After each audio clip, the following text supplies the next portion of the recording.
Hello students, how are you? I hope you all are doing well. You all know that we have completed two parts of our fifth chapter. Now, today we are going to start third part. Okay, first topic is refining of petroleum. Refining means purifying. Okay, किसी भी चीज़ को refine करना, purify करना. The crude petroleum oil is a complex mixture of solid, liquid and gaseous hydrocarbons. जो crude oil होता है वो एक कॉम्प्लेक्स मिक्सचर होता है जिसमें होता है सॉलिड, लिक्विड एंड गैस. ठीक है, gaseous hydrocarbons. Okay, the process of separating crude petroleum oil into more useful fractions is called refining.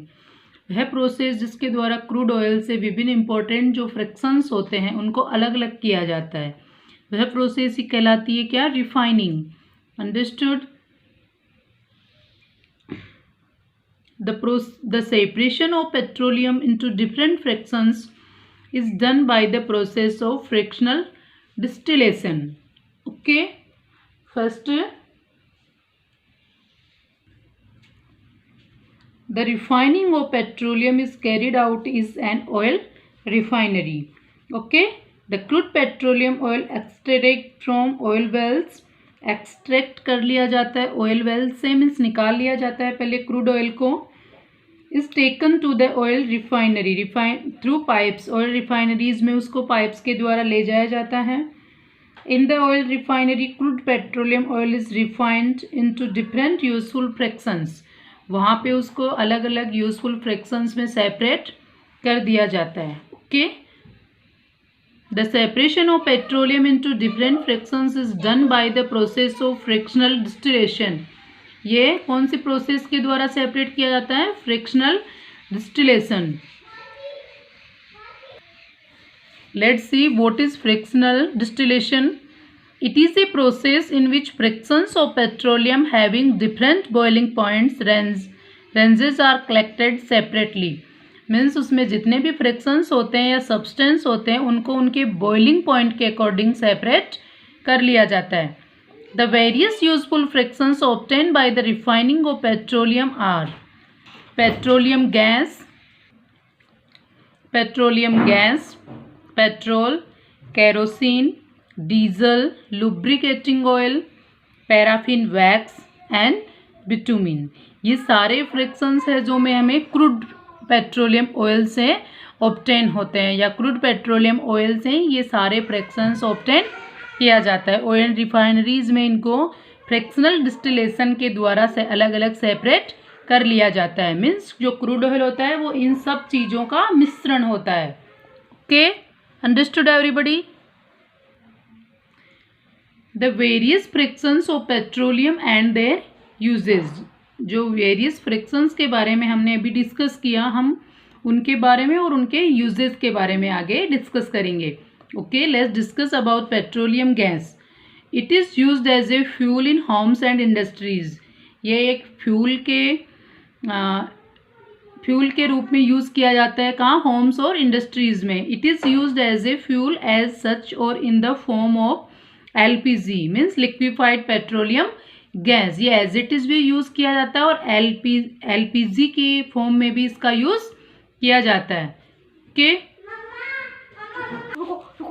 Next is petrol. It is used as a fuel in light motor vehicles. जो हल्के motor vehicles होते हैं इसमें इसका fuel के रूप में use किया जाता है. For example cars, scooters and bikes. It is also used as a solvent for dry cleaning. Dry cleaning में भी पेट्रोल का यूज एज ए सोलवेंट किया जाता है. Okay, next fraction is kerosene.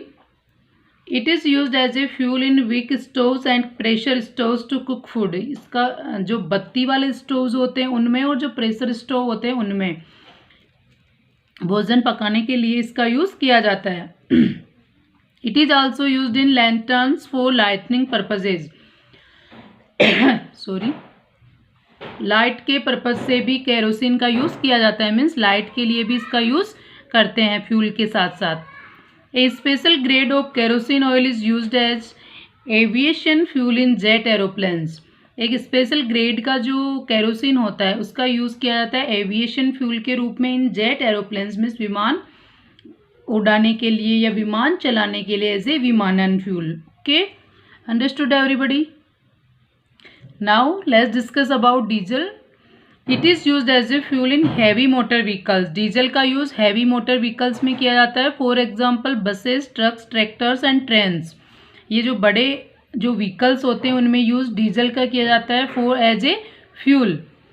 Okay, it is also used in pump sets for irrigation in agriculture and in electric generators. इसका use किया जाता है पंप सेट्स में सिंचाई के लिए and agriculture in electrical generators means agriculture के लिए या और भी किसी पर्पज़ के लिए भी जनरेटर्स जो इलेक्ट्रिक जनरेटर्स होते हैं जिनसे इलेक्ट्रिसिटी जनरेट होती है उनमें भी डीजल का यूज़ किया जाता है. Now next fraction is lubricating oil. It is used for lubrication in machines and engines. इसका यूज़ किया जाता है चिकनाई के लिए. मीन्स तेल देते हैं ना हम, कई मशीन्स वगैरह होती है उनमें, तो चिकनाई के लिए मशीन्स और इंजन्स में इसका यूज़ किया जाता है. Next is paraffin wax. It is used for making candles, vaseline, ointments, wax paper and grease. Okay, इन सब चीज़ों में पैराफिन वैक्स का यूज़ किया जाता है. Next is bitumen. It is used for road surfacing. Road surfacing में भी बिटुमिन का यूज़ किया जाता है. It is also used for water proofing the roofs of buildings को वाटर प्रूफ बनाने के लिए भी इसका यूज़ किया जाता है. It is used in making black pants बनाने में भी इसका यूज़ किया जाता है. Understood everybody. सारे फ्रैक्शंस और उनके यूजेस समझ आ गए. Such as petroleum gas, petrol, kerosene and diesel are also fossil fuels because they are obtained from a major fossil fuel called petroleum. ये सारे भी फॉसिल फ्यूल हैं, जैसे कि डीजल हो गया, पेट्रोल, केरोसिन, ये सब कुछ फॉसिल फ्यूल है क्योंकि जिससे ये ऑब्टेन किए जाते हैं पेट्रोलियम से, वो क्या है, एक fossil fuel. Understood. The most common fuel used in homes is liquefied petroleum gas, जिसे हम शॉर्ट में LPG बोलते हैं. The petroleum gas which has been liquefied under pressure is called liquefied petroleum gas. वह पेट्रोलियम गैस ही होती है जो liquefied की जाती है अंडर प्रेशर का यूज़ करके, जिसको तैयार किया जाता है, मीन्स प्रिपेयर किया जाता है, उसे कहते हैं हम liquefied petroleum gas. Okay. LPG is a good fuel because LPG Burns easily. क्यों ये एक अच्छा फ्यूल है, उसके रीज़न देखिए आप सब. LPG Burns easily. LPG produces a lot of heat. बहुत सारी हीट प्रोड्यूस करती है, ईजीली जल जाती है. It burns with a smokeless flame. बिना धुआं के इसकी फ्लेम होती है. And hence does not cause air pollution. और ये एयर पोल्यूशन का भी कारण नहीं होती है. जलाते हैं LPG जलाते हैं तो धुआं होती है क्या, नहीं होती ना, तो पोल्यूशन भी नहीं होता है. Understood. It does not produce any poisonous gases on burning. जलने पे ये कोई पॉइजनस गैसेज प्रोड्यूस नहीं करती है. It does not leave behind any solid residue on burning. इसको जलाने पे पीछे कोई भी सॉलिड या कोई भी अवशेष कुछ भी रेजिड्यू लास्ट में नहीं बचता है. बचता है क्या कुछ जब हम LPG जलाते हैं, नहीं ना, इसलिए ये एक बेस्ट फ्यूल है. Okay. Now let's discuss about natural gas. It consists mainly of methane with small quantities of ethane and propane. Natural gas में पाया जाता है methane, ethane and propane. जो methane ज़्यादा होता है, लगभग 95%. Okay?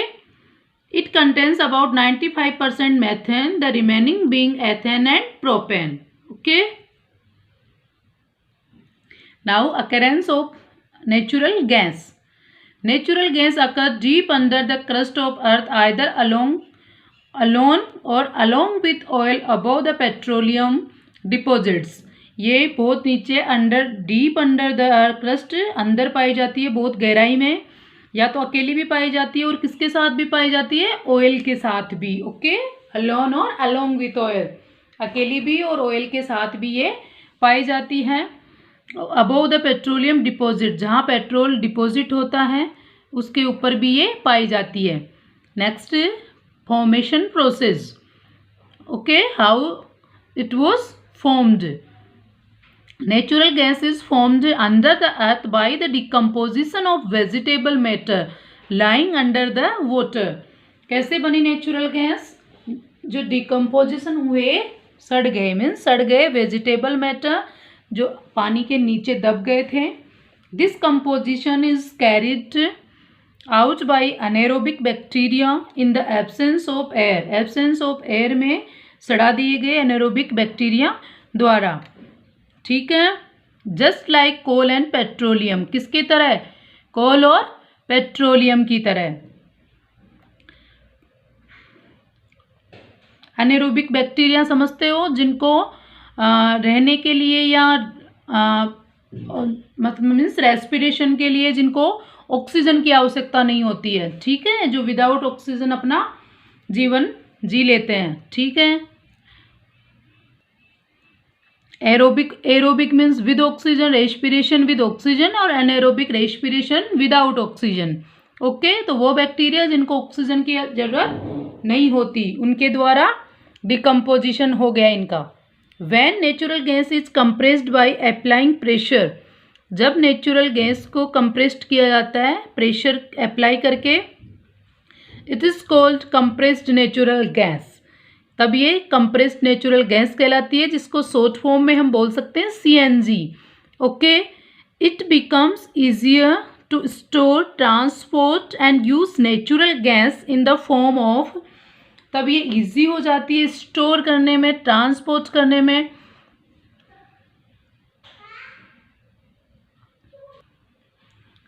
Form of CNG। ठीक है, it is called a clean fuel. यह भी एक क्लीन फ्यूल कहलाती है, because it Burns without producing any smoke and does not cause pollution. ये भी बिना स्मोक के जलती है और एयर पोल्यूशन का कारण नहीं होती है। Okay, understood everybody? I think enough for today. Remaining topics we will discuss in our next video. So watch video carefully, make proper notes, write with fair hand and learn whole notes. Okay, thanks and have a wonderful day.